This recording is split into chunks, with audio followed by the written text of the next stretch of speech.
afternoon, everyone. How are you? Had you seen the movie before? Isn't it beautiful? So wonderful. My name is Stacey Wilson-Hunt. I'm so excited to be here today to speak to the people who made this movie. So I'm not going to waste a moment of anyone's time. Let's bring them out, starting with actor Matthias Schoenaerts.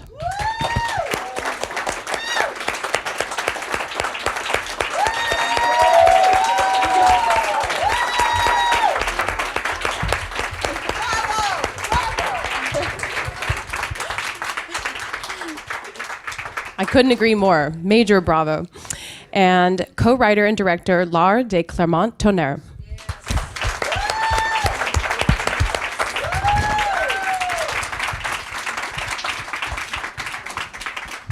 Did I pronounce your names somewhat correctly? Yes. Okay, good. I was stressing about that all morning. So it was so fun. I actually met Laure at Sundance the day before this movie was about to premiere. We ended up sitting next to each other randomly at a dinner. And I walked away from that conversation just so impressed and so excited that someone like you, a woman, to be taking on a movie like this for your first film is an enormous thing. So I hope you're proud of yourself. Thank you very much. And before we talk about the Mustang, I did want to call out some of the amazing kudos you've received recently. Indie Spirit nominations for Best Male Lead. Congratulations. And Best First Feature. Congratulations to you. And 2 nights ago, on top of that, Laure won Breakthrough Director at the Gotham Awards, which is such a huge achievement. So congratulations.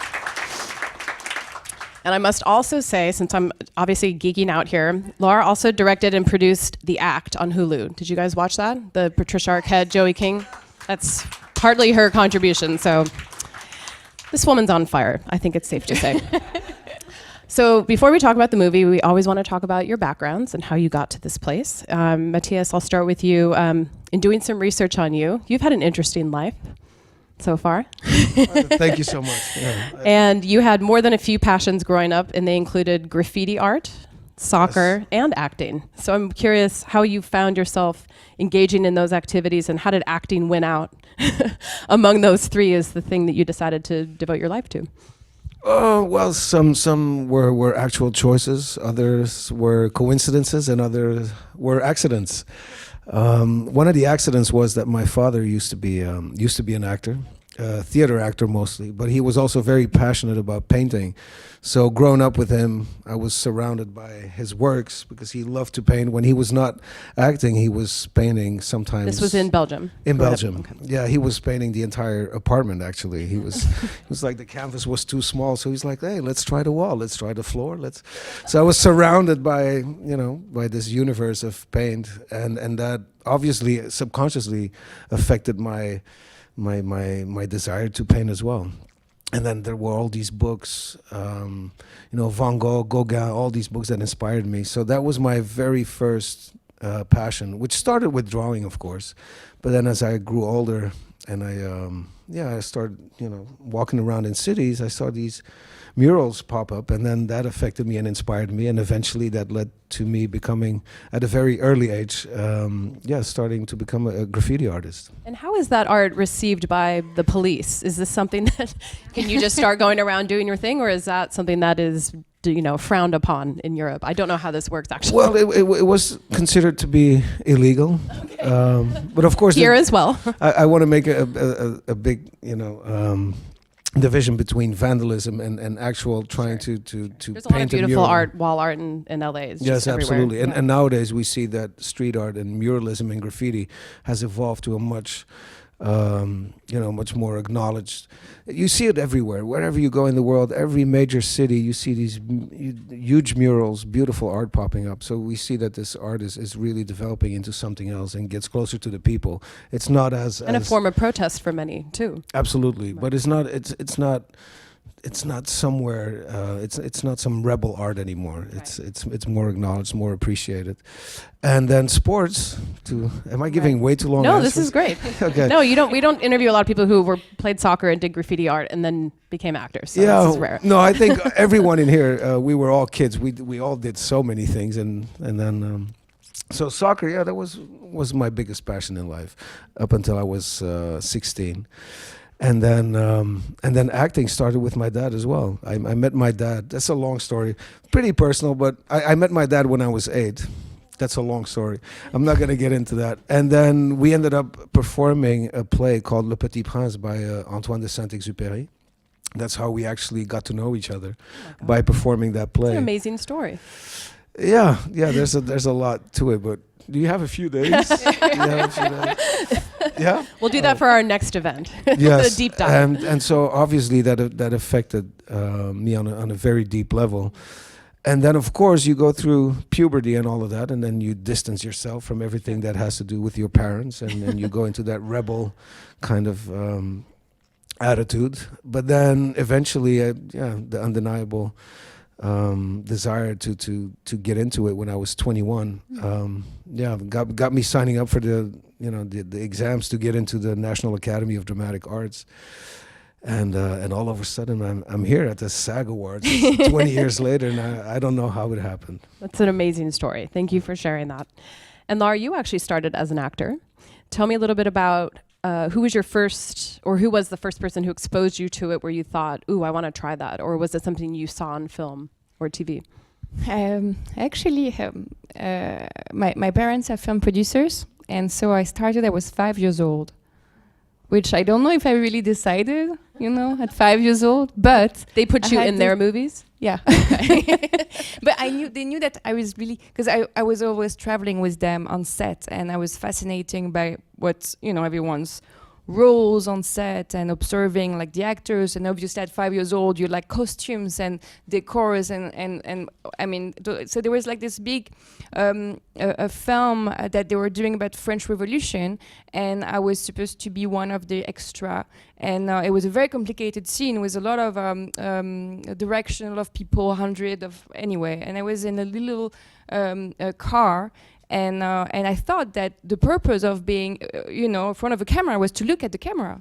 So I just didn't get that I didn't have to look at the camera. So they had to cut it 6-7 times because of me, because I was like, So that was my. You must have looked experience. so cute in your little outfit. I mean, I was cute the first 2 takes, and then I was not cute anymore.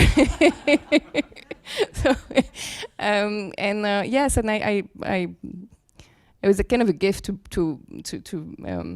be raised by parents who were so passionate about authors, movies, and we're watching a lot of films. And there was my school, because I never been to any film school except being on set as an actor and watching films over and over again until I decided to switch as director. It was 10 years ago. Wow, I love that story. So the Mustang is based on a short film that you made called Rabbit.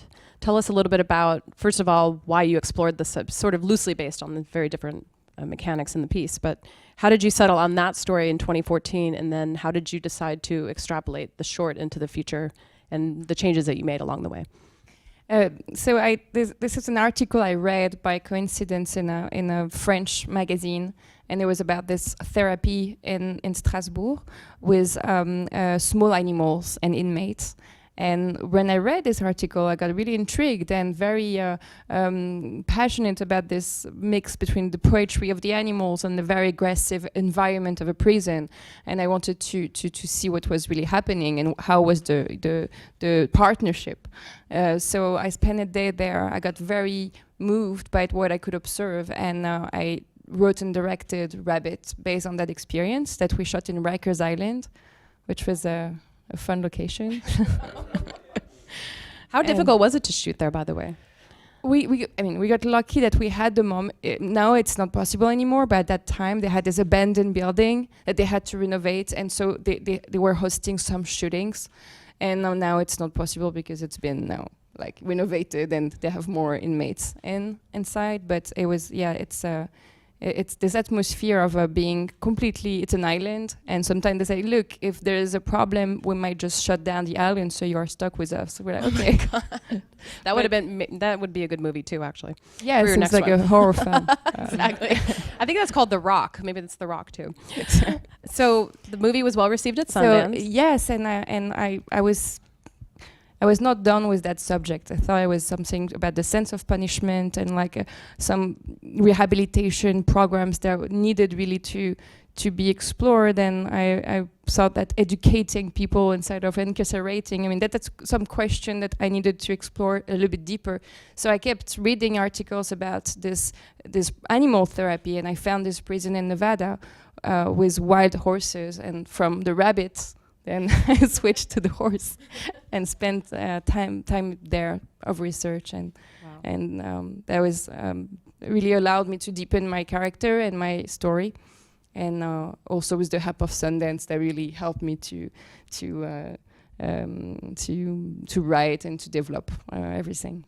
That's amazing. And this is 5 years of work, the culmination. Yeah. Of Yes. I mean, yeah. Maybe a little bit more than that now. Yes. This stuff takes a long time, and it's always worth it.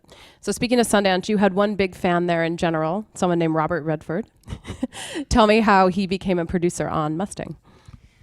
So that the project has been selected in 2015, in January. It was the first draft of Mustang. And Robert Redford is actually very involved in all the labs, which I didn't know. And I thought it was wonderful to have him. Very humbling. He's there, and he's very, very supportive of like young voices, and he reads every stories. And obviously, this one was close to his heart because of the horses, and also because he adopts himself horses from prison. So he knew exactly what was the program about, and so we had this connection immediate about the subject and about the environment.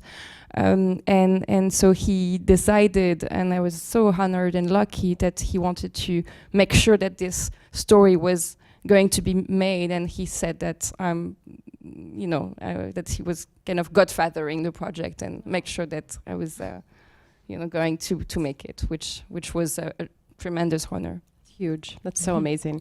And Matthias, what was your first thought when you read the script? And how did you initially get the script? Was it sent to you through usual channels of agent, or how was it sent to you? No, we actually, again, coincidence or synchronicity, however you want to call it. We ended up meeting each other by chance at the Venice Film Festival, I think, in 2015? 15 maybe. 15 or 16. And so she started to speak about this project that she was working on, and my mother was there at the time. I was doing some press for a movie, and after the press work, I arrive at the lounge of the hotel, and I meet Laure. And my mom introduces me to Laure, says, "Oh, this is a French director, and she's working on this amazing project." Moms are so great like that, aren't they? She's like, I have one who's very similar. Really, and she's working on this amazing project. She's been working on it for 4 years, and she wants it to do it with this actor. So but she's I your told publicist. her, for real. And she said, "But I told her that she should get you to do it." And here she is. No, I'm telling you. And she's like, and here she is. Now you better talk to her and make sure that she gets you. And my mom is like looking at her like, "So what do you think about my son? Is he gonna do it or not?" And luckily Laure knew some of the work I had done before. Okay. So what had you seen of his work specifically? All of his work. Okay, you did. It's not true. I didn't have anyone in mind. I was actually very happy to meet you. Oh, okay. And I knew all of your work. But and how amazing that you didn't have to feign interest in him as an actor. You actually genuinely already knew who he was in his film. I mean, that's pretty incredible. I mean, not everyone knows everybody's movies, you know? No, it's true. But I mean, his film Bullhead was kind of like a very, very striking performance and film. And it was, and also we have the same French agent, and she was like, "Oh, she was, oh, you have to check this film out." And when the film came out, we all, I mean, in Europe, and also here, we were very, very obsessed by this film. And then obviously Rust and Bone, Jacques Audiard is one of our best French directors. So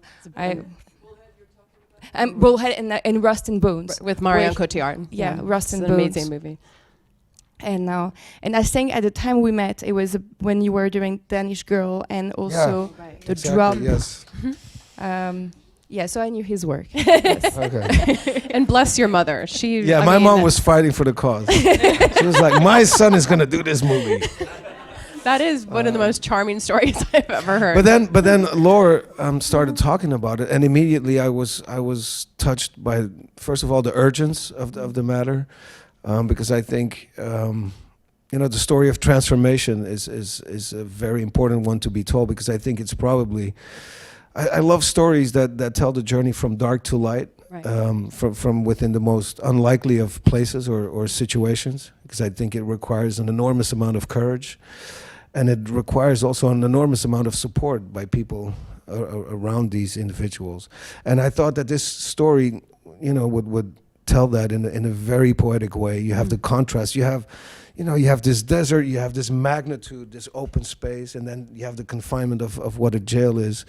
Then you have the dynamic between the individual and the animal, and how they reflect each other, how they are a mirror to each other, and all these elements that made it a very emotional, a very emotional story. And it was very clear to me from the beginning that Laure was not trying to make a sensationalist version of it, but really try to hit that fine line between emotion and truthfulness, and not overplay it. And that, I think, is a huge achievement for a director, and especially a first-time director. It's it's just so stunning. And I'm curious, having worked with her, what would you say it is about the way she approaches directing that you think works so well? Because you've worked with a lot of different people at this point. Well, I think she was truly personally connected to the story, and I think I think that is a real big difference between somebody who just gets a script and loves is hired for the job, essentially. And is hired for the job, and it's an amazing script and it's an amazing director, but there's a different type of emotional involvement, and Laure has been working on this for 5-6 years, so that you feel that whenever they come up with a note or an idea, you feel it's grounded in something that comes from a deeper knowledge, from a deeper insight. It's not just something that she came up with in the moment. It's something that is rooted from a deep understanding, and when you work from within a deep understanding, you come to other decisions, and you come to another type of film, which eventually is something that we all try to look for in some way. Ideal scenario. Yes. For you to be able to work with her. So we have some great audience questions that I want to make sure we get to, because they touch on a lot of what I would have asked anyway. The first one is from Julian. Where's Julian? Hello. Hi. Really? Well, you won. Today's your lucky day. Go buy a lottery ticket after. So Julian would like to know, this is a great question, what scenes were edited out of the final version of the film and why? And he says, merci and muchas gracias. What scenes were edited out of the final version of the film, if any? Yeah, actually, there's one that's made it, the audio made made it into the film, but not the scene, which is the letter. The letter of Martha, it was a scene. And I in one version of the script, it was a letter, and another version, it was a scene, and we shot it as a scene, and actually worked better as a letter. It felt that there was too much traffic of emotions, and it needed to be spaced out, and to shape that emotion, and especially the end, which is like the cathartic. We decided, my editor and I was like, oh, okay, we need to lose it. But it's not the only one, but it was the one that actually was pretty painful, because it was a beautiful scene, but it was goodbye to the horse, then goodbye to the daughter. It was just too much. Too much. Okay, so that was like restraint on your part. Yes, we restrained. I mean, we had the 2 hours and 15 minutes, and it ended up to 1 hour and 36. Oh wow! So it felt that film, and actually Matthias knew that from the beginning, that it was too much words, and it's a film that works without words, and also in a very sensorial experience. So when you it's very sensitive. You want to spend the emotional experience of being with his character, and so we really tightened his point of view, and we felt that there was a moment where it was too much plot, too much stories, too much words, and there's certain scenes where Matthias was always like, no, that's too much. No, those lines. No, it needed that silence. Like, say it. I'll cut it out if we don't need it. So you were editing while you were shooting, essentially, Matthias. Yeah, okay. Yeah. But that's amazing, though, to have that kind of feedback in the moment. Actors always want to say more, so it's rare for you to be saying, no, I don't want to keep talking. No, I think you really protected the character. Was really not someone that was so every sound, every breathing, was so important because it had this weight. So if there's too much weight, then you kind of shift the character into something else. So that was it was very sensitive. So, but that was you were the guardian of the. He was Roman's guardian. So Sherry has a question. Where is Sherry? Hello, Sherry. So this question feeds off of something that I did want to discuss, is just very briefly talk about the logistics of working with the horses, which I can't even imagine how much time went into that. And then Sherry would like to know how you both feel about the rounding up of the Mustangs using helicopters, and how do you feel about that as a practice in general? Oh yeah, that's very, very aggressive, barbarian.